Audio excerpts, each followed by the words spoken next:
A inteligência artificial invadiu de vez a sala de aula das universidades federais. Um levantamento mostra que o número de cursos de graduação específicos em IA, no SISU, que é o Sistema de Seleção Unificada, aumentou 6 vezes em apenas um ano.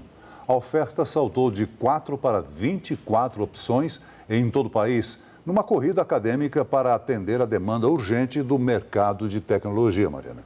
Para analisar esse movimento, conversamos agora com Anderson Soares, coordenador do bacharelado em Inteligência Artificial da Universidade Federal de Goiás. Professora Anderson, boa noite. Obrigada pela sua participação. Nós vimos os cursos se multiplicarem nas universidades federais, mas como é que está a resposta na ponta do estudante? O senhor sente que houve um despertar dessa nova geração que percebeu que a inteligência artificial de fato deixou de ser uma promessa de ficção científica para se tornar uma carreira com a demanda das mais urgentes e reais de emprego hoje em dia? Boa noite mais uma vez. Boa noite, prazer estar aqui com vocês. Sem dúvida, eu acho que é um momento muito singular na história da humanidade, inclusive. Nós estamos passando aí por uma nova revolução industrial e a demanda de mercado ela existe, né? Tradicionalmente na tecnologia já havia um excesso de vagas ofertadas de postos de trabalho. Tradicionalmente, as posições de inteligência artificial, as competências eram formadas na área de engenharia, de computação, como uma especialidade dentro dessas áreas, e agora a gente passa por essa onda de criação de bacharelados em inteligência artificial. Esse ano, em particular, houve esse crescimento, dado, acredito eu, muito ao sucesso dos alunos que começaram a se formar, começaram a ingressar bem no mercado de trabalho, e isso causou uma reação das universidades para ofertar e aumentar mais essa disponibilidade de vagas para atrair esses alunos interessados e assim preencher essas posições de trabalho.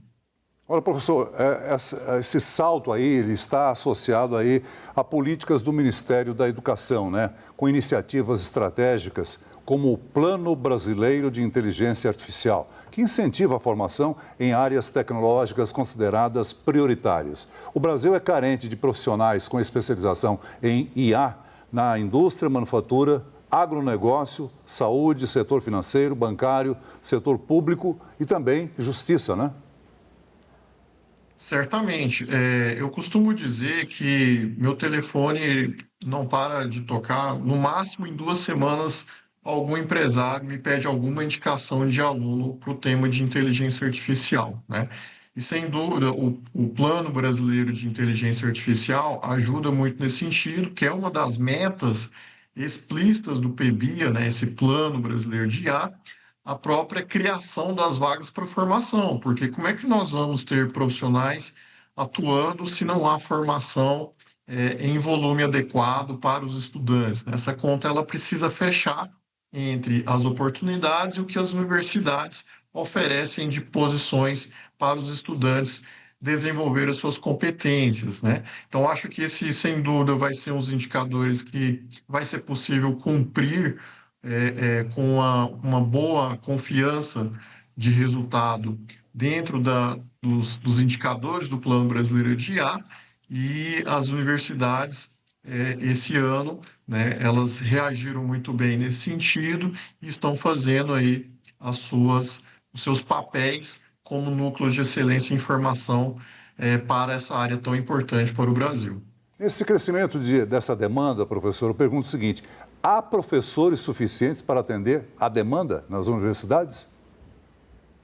Esse é um bom desafio, tá? Tradicionalmente, os professores, eles existem, só que essa formação era dada a nível da pós-graduação, ou seja, era pesquisa, nível de mestrado e doutorado, né? Eu mesmo atuo nessa área desde a época que isso não funcionava, né?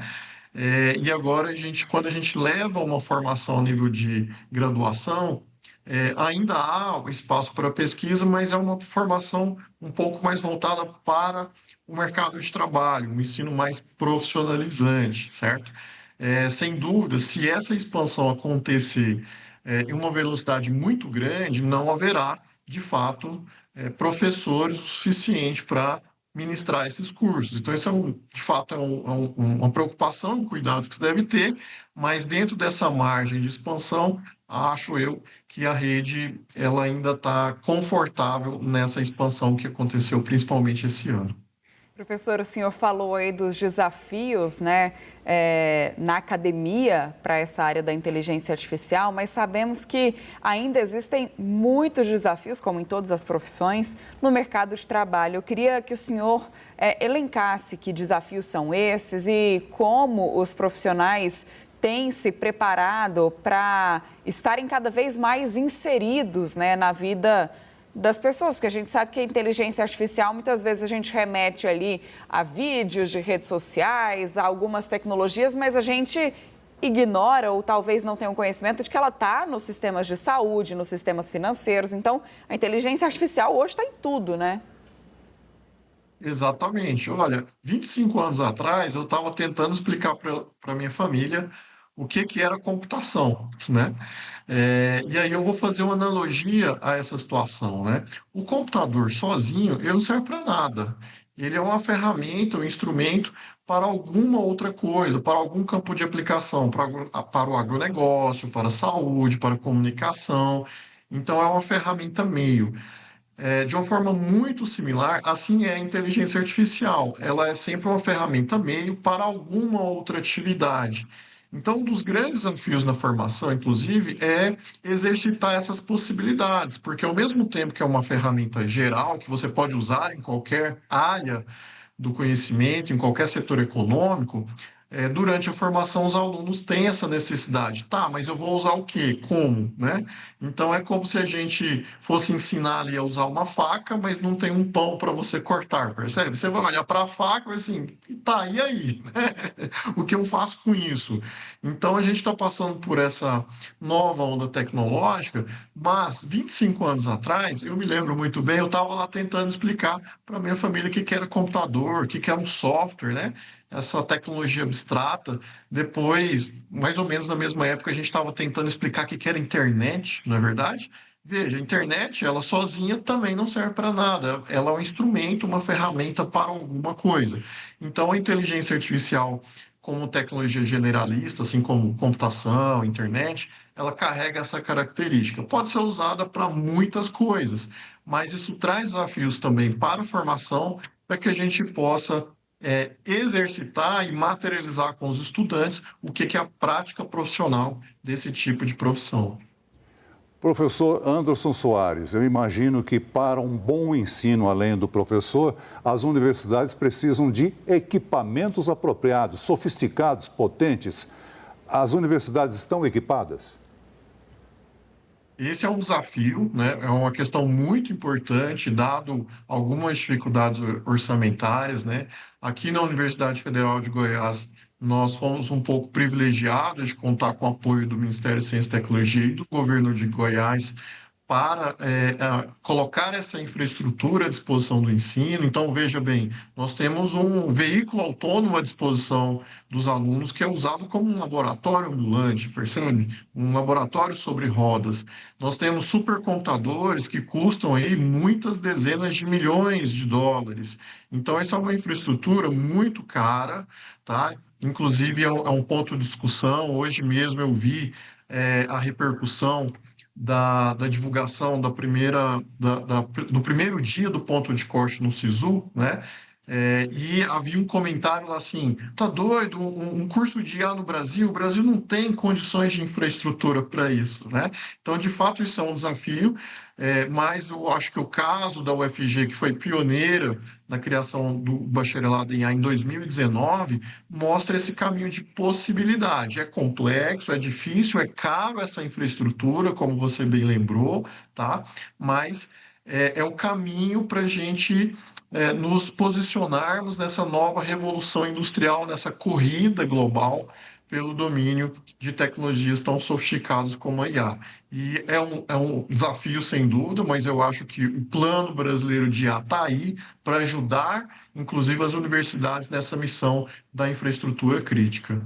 Professor, voltando um pouco para a atuação, né, da inteligência artificial, sobre os setores em que ela está inserida, o que a gente vê hoje, principalmente nas redes sociais, é também um uso indiscriminado de algumas ferramentas que são geradas pela inteligência artificial, mas que acabam sendo usadas por criminosos. E a gente vendo o noticiário e também noticiando aqui no SBT News, muitos golpes, também a utilização de ferramentas para a produção de conteúdos criminosos de caráter sexualizado, erótico, com conotação pornográfica envolvendo inclusive menores de idade ou sem o consentimento de algumas pessoas que acabam sendo vítimas desses criminosos. E a gente vê, ao mesmo tempo, uma discussão no Congresso Nacional pela regulamentação da inteligência artificial, algo que ainda não aconteceu de forma efetiva no Brasil. O senhor, como profissional da área, como acadêmico que estuda os avanços da inteligência artificial, vê essa necessidade? Acha que o setor ainda precisa de mais atenção do setor público em relação a essa regulamentação, ao uso legal, ao uso correto da inteligência artificial? Perfeito. Como qualquer tecnologia como qualquer ferramenta, pode acontecer usos lícitos e ilícitos, né? O grande desafio da regulamentação está em como preservar a capacidade do país em inovar, não inibir a indústria de inovar, porque afinal nós, como consumidores, queremos sempre produtos e serviços mais baratos e melhores, não é mesmo? A gente não está preocupado com o meio para se obtê-lo. Frequentemente não estamos com essa preocupação.